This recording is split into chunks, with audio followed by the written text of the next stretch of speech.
Bonjour à tous et bienvenue sur la chaîne Explique-moi ça. Aujourd'hui, on vous explique les règles de Locomomo. Alors, c'est un jeu qui a été créé par Lenny et Léon Liu et qui a été illustré par Aisha Lee. C'est un jeu édité chez Blam et le jeu a été créé et imprimé en France et ça, c'est quand même super sympa. Vous allez voir, il est tout mignon ce petit jeu. Ma fille a adoré. Donc, c'est un jeu à partir de 8 ans, de 1 à 4 joueurs. Effectivement, il y a un mode solo et pour des parties qui durent environ 20 minutes. Alors, dans Locomomo, vous allez voir, c'est un jeu qui est assez rapide à jouer. On est vite addictif parce que vraiment, on a vraiment envie de refaire une partie parce que voilà, c'est assez malin. Et en plus, dans le jeu, vous allez voir qu'il y a deux petites extensions qui sont incluses. Alors, comme d'habitude, je vais vous parler de la mise en place. Donc, la mise en place est très simple. Et oui, on est sur un jeu qui est censé jouer rapidement. Donc, chaque joueur va prendre un petit plateau comme ça. Donc, ça représente en fait un appareil photo. Le premier joueur prendra le pion appareil photo pour savoir qui est le premier joueur. Ensuite, vous voyez, j'ai disposé 4 animaux dans chaque coin que j'ai tiré au hasard dans le sac. D'accord? Peu importe la couleur. Et ici, c'est le pion pour savoir à quel tour on se trouve. Là, on est sur le premier tour. Et vous voyez, il y en a 6. Donc, on va jouer sur 6 tours. Le but du jeu, va falloir récupérer des animaux, les mettre, les disposer de façon à faire la plus belle photo et marquer le plus de points possible. Mais comment on va marquer les points? Alors pour marquer les points, je vais faire une toute petite pause et je vais vous remplir le plateau pour que vous puissiez comprendre. Alors, pour les points, vous allez voir, vous avez différentes lignes qui vont rapporter des points. La première ligne, c'est celle du bas, je vais la prendre horizontalement, vous voyez, il y a différents. Ça veut dire quoi? Ça veut dire que pour chaque animal qu'on va mettre différent, on ne regarde pas la couleur forcément, c'est vraiment qu'il faut qu'il soit différent. On marquera un point si on n'en a qu'un. Si là, vous voyez, j'en ai 4, donc du coup, je marquerai 9 points. Si jamais vous en aviez 5, vous marqueriez 14 points. La ligne du dessus, c'est assez facile. Vous voyez, il y a un égal. En gros, pour chaque animal identique sur cette ligne, donc là, je suis parti sur les canards, et bien, je marquerai des points, les mêmes points qui sont indiqués ici. Donc là, j'ai 2 canards. Vous voyez, je marque 2 points. Si j'avais eu un troisième canard, je marquerai 5 points. On passe à la ligne du dessus, horizontalement toujours. Celle-ci, elle est un peu différente. On va regarder, vous voyez, il y a des petits pointillés. En fait, ça vous dit, on va prendre en compte les deux lignes qui sont ici.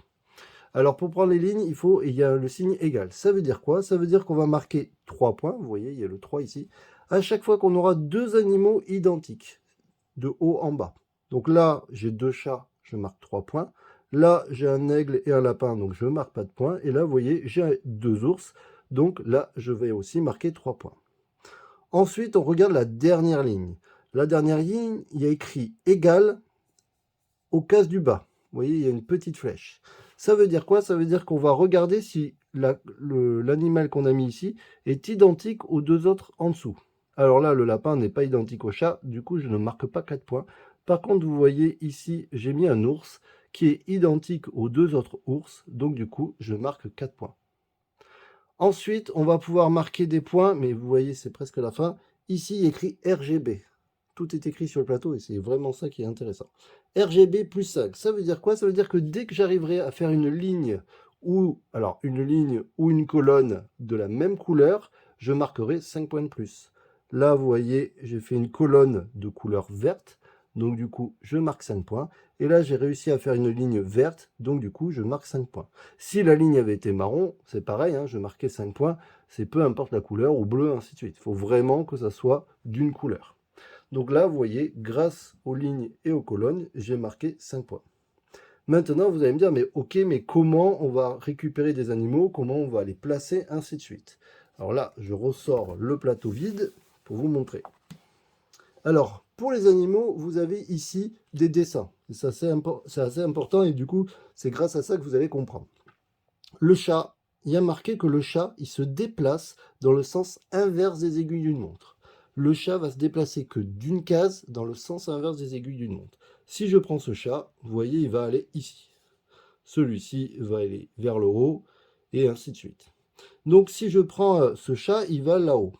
Le chat que j'ai pris est de couleur bleue. Donc du coup, je vais prendre toutes les pièces, tous les animaux qui sont de la même couleur que mon chat. Donc là, j'ai monté un chat bleu, donc du coup, je prendrai ces deux pièces.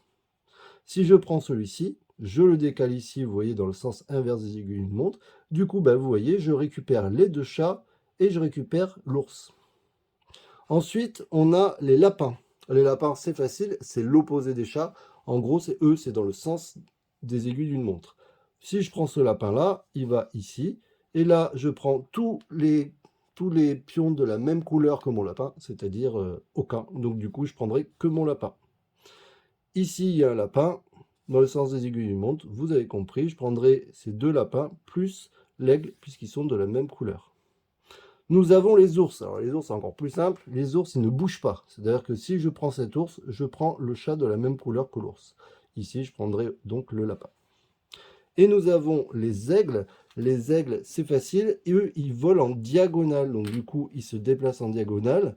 Donc celui-ci va en face. Et on prend toujours, là il est marron, donc je prendrai le canard et l'autre aigle. Ok. Celui-ci va en diagonale. Donc du coup, je prendrai cet aigle, le chat et le canard. Maintenant, il reste plus que les canards, justement. Alors, les canards, c'est un peu plus compliqué, mais ne vous inquiétez pas, c'est pas non plus trop compliqué. C'est un jeu à partir de 8 ans, vous allez y arriver. Le canard se déplace dans le sens des aiguilles d'une montre. Ici, il y a le petit symbole. Sauf que lui, il cherche un autre canard. Donc, est-ce qu'il peut s'arrêter? Non, il n'y a pas de canard sur ces cases-là. Est-ce qu'il peut aller là? Non, il n'y a pas de canard. Par contre, ici, il y a un canard. Donc, du coup, on va prendre toutes les cartes qui sont de la même couleur que le canard. En l'occurrence, il n'y en a pas, donc ça serait que celui-là. Si je prends celui-là, par exemple, il va jusqu'au prochain canard, peu importe la couleur, et là, vous voyez, du coup, je prendrai le canard plus le lapin bleu, puisqu'ils sont de la même couleur. Allez, c'est parti. Maintenant, vous allez me dire, mais comment on positionne? Donc, vous avez compris que pour les points. Pour positionner, c'est très simple. À mon tour de jeu, donc par exemple, je vais me dépêcher juste pour vous montrer. Je prends quoi? Je prends un truc qui puisse être intéressant. Voilà, je prends l'aigle, d'accord? Donc du coup, l'aigle est marron. Ça me permet de récupérer 2 aigles et un canard. Pour les positionner, vous devez toujours partir de la gauche. Ça, c'est obligatoire. C'est-à-dire que si c'est comme ça, je pourrais, par exemple, le mettre ici, je pourrais le mettre ici, je pourrais le mettre ici, je pourrais le mettre ici et ici. Mais je n'ai pas le droit de le mettre en plein milieu. D'accord? On doit toujours partir sur le bord gauche de chaque ligne. Là, en l'occurrence, vous voyez, j'ai 2 aigles. Je peux me dire, tiens, ça m'intéresse de... J'en ai déjà 2 identiques et je vais en positionner un ici pour avoir des différents. Dès que c'est fini, hop, on re-remplit aussitôt au hasard, toujours en tirant au hasard. Et c'est au joueur suivant. Le joueur suivant va par exemple regarder, il va se dire, tiens, il y a quelque chose qui m'intéresse, donc il faut voir. Le chat, je vous l'ai dit, il part dans le sens inverse, et vous voyez que du coup, on peut potentiellement en récupérer beaucoup plus. Alors là, je le fais sur le même plateau, hein, mais vous imaginez que c'est un autre plateau, et donc du coup, l'autre joueur aurait tout ça. Et donc du coup, il pourrait se dire, tiens, je vais mettre un chat ici, je vais mettre par exemple un ours ici, puisqu'il faut que ça soit des différents, et un lapin, tiens, par exemple ici. Hop, on réassort, et c'est au joueur suivant.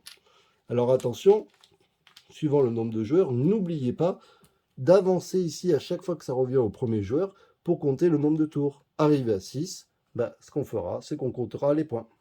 Voilà, un jeu plutôt sympa. En plus, donc je vous dis, il y a 2 petites extensions à regarder à l'intérieur qui sont assez simples. Donc n'hésitez pas, voilà, il est mignon, il est sympa, il est joli. Puis tout est écrit sur le plateau, donc même si vous avez un oubli, vous avez juste à regarder le plateau et vous allez vite vous en rappeler. Pour la version 1 joueur, ils ont fait comme ça. Règle pour un joueur, vous voyez, il va falloir faire un score. Et suivant le score que vous ferez, et bien, du coup, vous aurez plus ou moins de points. Enfin, en tout cas, vous aurez un niveau de photographie différent. Donc, je vous dis à très bientôt. Ciao, ciao. N'hésitez pas à vous abonner sur notre chaîne YouTube et à nous suivre sur Twitch. On y joue souvent. Ciao, ciao.